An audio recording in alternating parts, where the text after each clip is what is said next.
Okay, so welcome to what is essentially the first video of the Arsenal Objective series, I'll call it. Today we're going to be looking into the well-known issue Arsenal Club have with injuries. So as I speak, this season's hugely impressive Everton team are dropping points, and Arsenal again are on course to just scrape fourth place. The question is, how did the club slip so far after spending a substantial chunk of season 2013-14 firmly in first place? In this video, we delve into the past, present and future of Arsenal injuries and the key questions that need to be asked where Arsenal's injury-ridden squad are concerned. So the first question that comes to mind is, are Arsenal any more injury-prone than any other clubs? In keeping with the Arsenal objective way, we're going to be looking at the figures first. So let's have a look at this screen. So if we look at this detailed info provided to us by arsenalreport.com, check out their website, it's a fantastic website, we can see just the extent of Arsenal's injury problems this season thus far. Really, though, this only confirms what Arsenal fans are already well aware of. We were missing key players for a lot of the important games, particularly in the spring. You know, you're talking no Theo, no Ramsey, no Podolski, no Wilshere, no Ozil for games against top teams. Now, there are other factors at play here. Lack of sufficient cover comes to mind for these players, but that's a topic really more for our transfer activity video that's going to follow this one shortly. Now, there is now even a substantial outcry from the Arsenal faithful questioning the Arsenal medical team itself. When we look at back historically, there might even be a justifiable reason for this. But in keeping with the Arsenal objective way, let's get two sides of the story. Let's start off with a video from a very well-known contributor or interviewee of Arsenal Fan TV, the YouTube channel. Again, check that out. That's a fantastic channel. This is a guy called Chris Hudson who's is giving us his 2 cents on the injury situation. So here's Chris Hudson. Listen, you talk about injuries. It baffles me the amount of injuries we get. We know injuries happen. And then buying injury-prone players. I mean, Sanogo, we've not seen a game in the Premier League really from Sanogo because he's been injured. We were told he was injury-prone before he's come. We signed him. He's hardly played a game. And I don't know, I'm baffled by the injuries at the club. We all are. Basically, is it the treatment of injuries? Is it the rehab of injuries? Let's face it, Ramsey's not... Look at the Ramsey situation.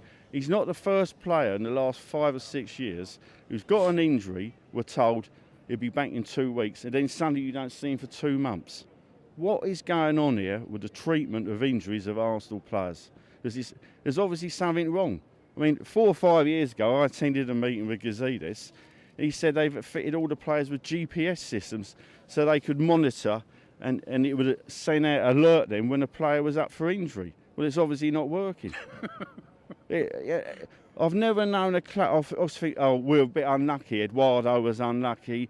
But look, Fabregas, Clichy when they were here, Van Persie when he was here, Rosicky, Diaby, Vermaelen, Wilshere, Ramsey. And now we're buying injured players.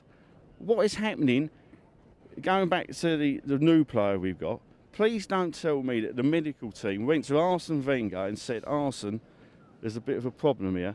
And they said, buy him anyway, because I refuse to believe that. And if it's true, then that sends alarm bells ringing in my head. I mean, it'd be incompetent. Okay, so on the other side of things now, let's have a look at the actual figures for Arsenal injuries over sort of recent history. I've managed to dig up some info from sort of the early 2000s to 2011.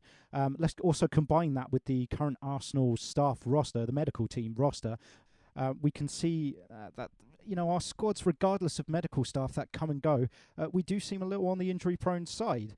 Let's go back to that injury list, that list of injuries, and with it, the key question that remains is a rather loaded one. What is more likely? Let's ask that. A highly qualified team of medical staff at the top of their games are at fault, or are Arsenal failing to manage their squad properly, overplaying key players and scouting and purchasing injury-prone players? But anyway, moving on. The picture that I want to paint is one of a catch-22, a scenario whereby injury-prone players are overplayed and then they become injured. Add to this the lack of any real sort of proper signings as coverage, and then signing of injury-prone players themselves, thinking sort of Sonogo and Kallstrom in recent history. And of course, you're really going to struggle to compete at the top end. Now, bring this video to a close. A few things seem to be becoming apparent based on figures rather than sort of conjecture. If we go back to those tables that we flashed up earlier, we do seem to have an injury-prone squad, unfortunately. And that seems to have been the case over the last, well, almost decade, dare I say it. But maybe due to the nature of having a quick and pacey attacking team, they might just be a little bit more on the lighter side and a little bit more fragile. I don't know. That's pure guesswork. Arsenal, Arsene Wenger recently has come out and said he's even been guilty of a little bit of minor mismanagement himself, in particular talking about the Ramsey situation where he confessed to overplaying Ramsey being a key player, and this perhaps contributing to his injury situation. I think one thing we can rule out based on evidence is this sort of newly arising theory that some of the Arsenal faithful have that the medical staff are to blame. Now, the medical staff roster has been evolving just as much as the squads have from season to season. But what you see is that the Arsenal squad themselves always seem to be well up there in the highest degree of injuries in the Premiership. So there's no real correlation between the medical staff at Arsenal and how it affects the Arsenal squad injury situation itself. So I think it's fair to rule out a medical staff roster that contain bright and upcoming and established professionals at the top of their game who have been involved with, the British Olympic team and rugby teams. But anyway, this is what this channel is all about. We welcome your feedback on this. So the feedback below, if we can get some rational feedback on evidence related to injuries. One player I haven't brought up, which is always a bit of a dynamite subject, is the Diaby situation. A player who's barely touched a blade of grass with us, but we know he's got so much potential. How do Arsenal manage players like that who are so injury prone? So I'm not going to make any real conclusions to this video beyond the medical roster, the medical team itself.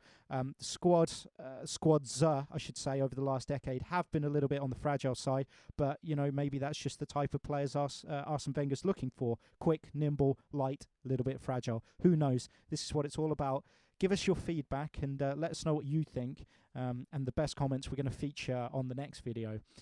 Speaking of which, the next video is going to be discussing transfers and the financial situation at Arsenal, something which is a real bone of contention amongst the Arsenal faithful and general football fans as a whole. So for now, thank you for watching and stay tuned.